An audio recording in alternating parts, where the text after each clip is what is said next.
Окшаары номер 7-орто мектеп 7-класстар үчүн физика сабагы. Саламатсыңарбы балдар? Бүгүнкү сабагыбыздын темасы ылдамдануу. Сабактын максаты: силер балдар ылдамдануу боюнча билим аласыңар, формуласын, бирдигин билесиңер. Ошондой эле маселе иштөөгө, формуланы туура колдонууга, физикалык чоңдуктардын бирдиктерин туура жазууга көнүгөсүңөр. Жаратылыштагы процесстерди таанып билүүгө алыптанасыңар.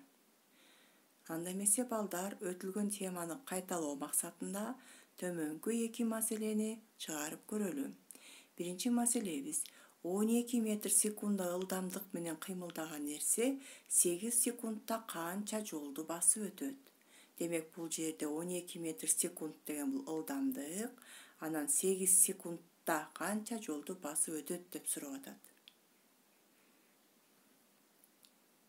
Экинчи маселебиз: 15 метр секунда ылдамдык менен жүргөн велосипед 30 километр аралыкты канча минутта өтөт? Демек, башкача айтканда, бул жерде ылдамдык бар экен, аралык бар экен, убакытты табышыбыз керек. Балдар, силер туура жооп бердиңер деп ойлойм. Эми өзүңөр текшерип көргүлө. Демек, бул 2 маселенин чыгарылыштары төмөндө берилген. Биринчи маселеде ылдамдык менен убакыт берилген, S-ти табыш керек болчу. Демек, 2 чоңдукту көбөйтсөк, басып өтүлгөн жол келип чыгат. Демек, муну жазып аласыңар. Экинчи маселеде бул жерде ылдамдык 15 метр секунда менен берилген, ал эми аралык 30 километр менен берилген. Демек, бул жерде Си системасына өтүлгөн жолдун бирдигин өткөрөбүз. 30 километрди метрге айландырсак, 30 000 болот. Эми убакытты табуунун формуласын колдонобуз, S бөлүнгөн V деп. Демек, бул жерде Т барабар, S-тин ордуна 30 000ди коебуз, V-нын ордуна 15 метр секундту коебуз. Демек, барабар 30 000ди 15ке бөлсөк, 2000 келип чыгат. 2000 секунд. 2000 секундту минутага айландырсак, 33,3 минута келип чыгат экен. Демек, балдар, бул жерде бирдиктерде дагы кыскаруу амалдары жүрөт экен. Демек, мына метр менен метр кыскарып кетти, секунда калды. Ал эми секундабыз чоңураак мааниде болуп аткандыктан биз аны минутага айландырып койдук. Эми балдар, бүгүнкү темабыз ылдамдануу. Демек, аныктама берели. Ылдамдануу деген эмне? Убакыт бирдиги ичинде ылдамдыктын өзгөрүшүн мүнөздөчү физикалык чоңдук ылдамдануу деп аталат. Башкача айтканда, убакыттын өтүшү менен ылдамдыгыбыздын мааниси өзгөрсө, өссө же төмөндөсө, анда бул жерде ылдамдануу деген чоңдук жөнүндө кеп кылат экенбиз. Ылдамданууну биз А тамгасы менен белгилейбиз. Эстеп калгыла, А тамгасы менен белгиленет. Ылдамдануу бул вектордук чоңдук. Башкача айтканда, сандык маанисинен башка дагы багыты кабыл алынган. Ылдамдануунун бирдиги бул метр бөлүнгөн секунда квадрат. Формуласы А барабар V минус V нулевое бөлүнгөн Т. Демек, алымында бөлчөктүн ылдамдыктардын өзгөрүшү көрсөтүлгөн. Ал эми бөлүмүндө болсо убакыт. Демек, ушул өзгөрүү канча убакытта жүрөт. Ал эми барабардын бер жагында ылдамдануунун тамгасы турат.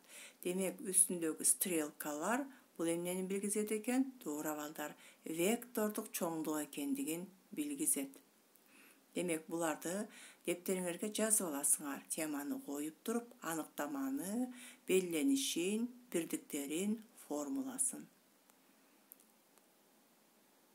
Эми балдар, ылдамдануу жөнүндө дагы эмнелерди билишибиз керек. Ылдамданууга карата кыймылдын түрлөрү болот экен. Демек, эгерде ылдамдыгыбыз убакыттын өтүшү менен азайса, анда мында ылдамдануу терс маанини алат дагы, бул акырындатылган кыймыл болот. Ал эми убакыттын өтүшү менен ылдамдыгыбыз жогоруласа, анда бул ылдамдатылган кыймыл болот экен. Демек, дагы айтып кетейин, эгерде ылдамдыктарыбыз азайса убакыттын өтүшү менен бул акырындатылган кыймыл, ал эми ылдамдыктарыбыз жогоруласа бул ылдамдатылган кыймыл болот экен.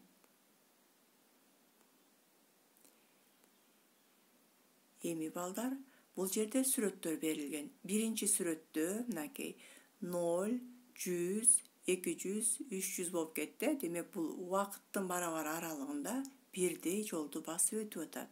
Демек, бул жерде ылдамдык өзгөрбөй эле, бир калыптагы кыймыл болуп атат. Демек, бул жерде ылдамдануу 0-гө барабар. Ал эми, мисалы үчүн, адам чуркап баштаганда ал кичинекей ылдамдык менен кыймылдайт. Ал эми улам барган сайын ылдамдыгын көбөйтөт. Жолдун аягына жакындап калганда ал кайра ылдамдыгын азайтат. Демек, бул учурда башында болсо ылдамдатылган кыймыл, кайра токтогонго жакындаганда акырындатылган кыймылдын түрлөрү келтирилип атат.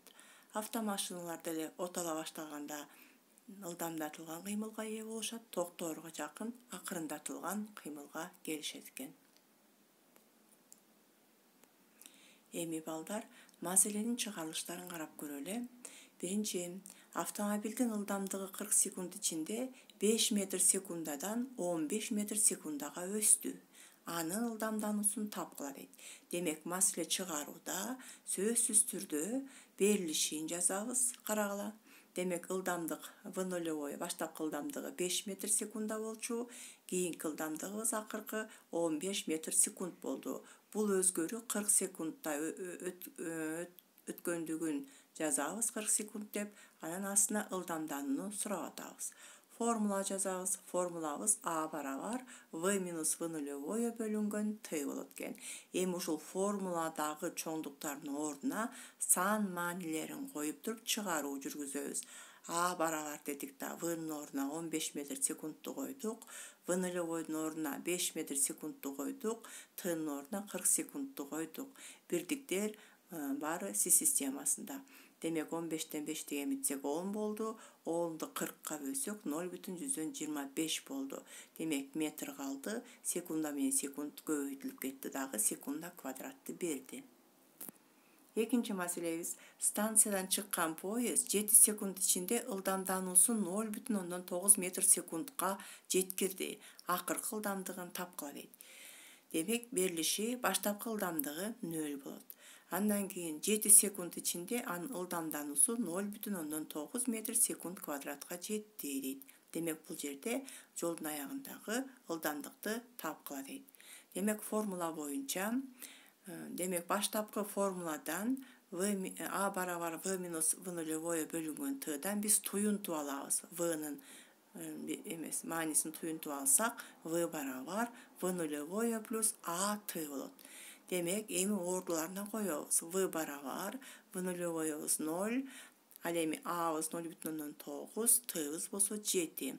Секунд менен секунд кыскарып кетет дагы, метр бөлүнгөн секунд бирдик калат.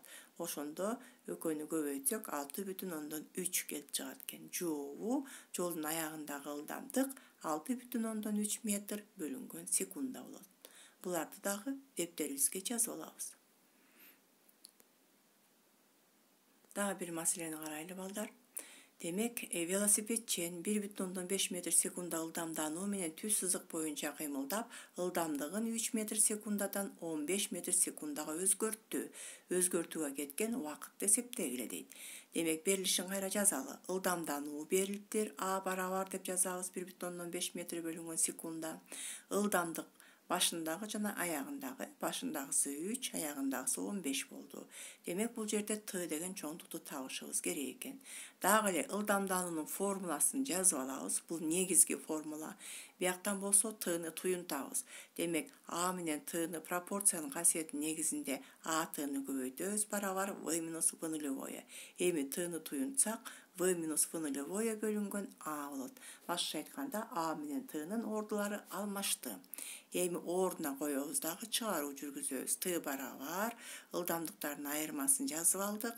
Астында болсо 1,5 метр секунданы жазып алдык. Метр секунда менен метр секунда квадратты кыскартсак, секунда калат. Демек 15-тен 3 алсак 12, 12-ни 1,5-ке бөлсөк 8 келип чыгат экен. Демек жообу 8 секунда болот экен. Бул маселенин чыгарылышындагы сөзсүз түрдө жазып алабыз. Эми балдар сабагыбызды жыйынтыктайлы. Демек ылдамданууга аныктама бердиге. Демек дагы бир жолу айтып кетейин. Убакыт бирдиги ичинде ылдамдыктардын өзгөрүшүн мүнөздөөгүчү чоңдук ылдамдануу деп аталат экен. Так, турмуштан мисал келтирдик дедик. Мисалы үчүн автомобиль жүрүп баштаганда, адам чуркап баштаганда, самолеттор учуп баштаганда, же башка транспорттар жүрүп баштаганда жана токтоордо сөзсүз түрдө ылдамдыктары өзгөрөт. Ошон үчүн турмуштагы көптөгөн кыймылдаган нерселерде акырындатылган жана ылдамдатылган кыймыл, башкача айтканда ылдамдануу жөнүндө сөзсүз түрдө сөз болот экен. Демек маселе чыгаруу жолун карадык, ылдамданууну тапканды карадык, убакытты тапканды карадык жана жолдун аягындагы ылдамдыкты табууну карадык. Демек ылдамданууга карата кыймылдын түрүн карадык. Мен дагы айтып кетем. Акырындатылган кыймыл жана ылдамдатылган кыймыл деп.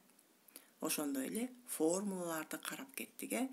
A барабар v минус v нулевое бөлүнгөн t. Бул эң негизги формула. Ал эми кээде v минус v нулевойдун ордуна дельта v деп жазып коюшат. Дельта деген сөз бул өзгөрүү дегенди билдирет экен. Ылдамдануунун бирдиги метр бөлүнгөн секунда квадрат. Демек балдар, ушуну менен сабагыбызды аяктайбыз. Үйгө тапшырмага параграф 9, маселе 5 жана 6-ны чыгарып дептирге жазасыңар. Жана ооз-эки түрдө төмөнкү суроолорго жооп беребиз. Эмки сабакта ушул суроолорго жоопторуңарды күтөм. Саламатта калгыла балдар.